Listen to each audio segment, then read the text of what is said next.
Thank you. Now I'd like to introduce my twin brother, who is a freshman at Salve Regina University, as I am, Edwin Mutanguha'S. Thank you very much. Thank you, Edward. It's kind of ironic that it's raining right now, where I come from. Rain is always a good luck thing. It's always something that signifies good luck. Today I stand in front of you as a student, a fellow human being, and a responsible citizen of the world. Today, we all stand together, united in a common cause, all from different backgrounds, but with one purpose in mind: to be responsible for each other and to be conscious of the events going on around us. As you know, our world is becoming a global village, and no longer can we live obliviously and inconsiderately. More and more, the decisions we make affect us on a global scale.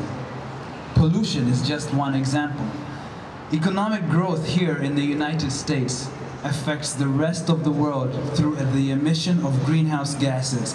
Likewise, a genocide in Sudan leads to such political instability that it affects countries in the region and inevitably the world. We are interconnected, whether we like it or not. As the previous honorable speakers have noted, Sudan is in dire need of immediate help. I am not here to repeat that message, but rather to underscore why we gather here today. I would like then to address this form of personal experience, to talk to you about where I come from.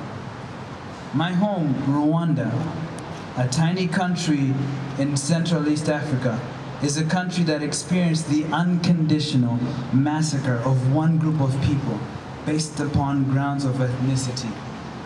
In just 100 days of brutality with machetes and stigmatization, nearly 1 million people were massacred, at a rate 5 times faster than the Nazis slaughtered the Jews during the Second World War. Picture, if you will, people who grew up together, intermarried, spoke the same language, prayed to the same God, shared the same culture, and then massacring each other. I ask you to also close your eyes and think of your father, your cousin, your brother, or your uncle mercilessly taking your life, raping you, or killing your sisters and your mother, as well as your 8-month-old brother, just because one half of you had a different height and nose size.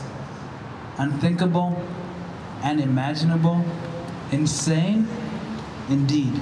But as we gather here today, on this beautiful, freedom-filled day, there are people right now in Darfur facing the unthinkable.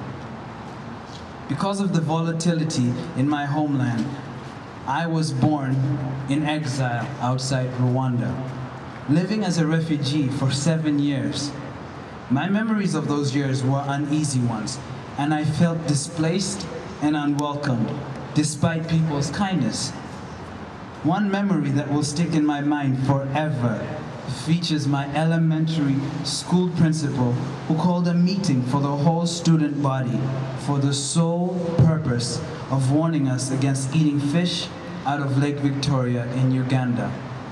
There, he said, the bodies of my fellow countrymen were floating into it from the river in Rwanda and serving as food for the fish. My parents had no answers to my questions that this incident instigated. I don't blame them. How could they have answers? My point in recounting this horrific story is to ensure that Sudan is free of stories like this in the years to come, and that principals in Sudan will not have to tell their children that they should not eat the fish. I conclude my speech with the following image. In various cities throughout Europe are genocide memorials with the message of never again. And yet, after the Holocaust, history repeated itself.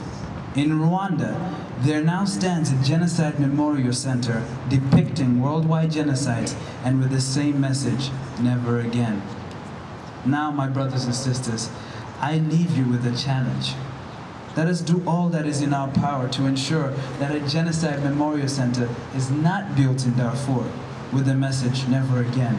Instead, let us continue to gather and engage the rest of the world to join us in removing from the face of the earth memorials that vow never again. I implore you to change that vow to not now, not on our watch, not ever. Thank you.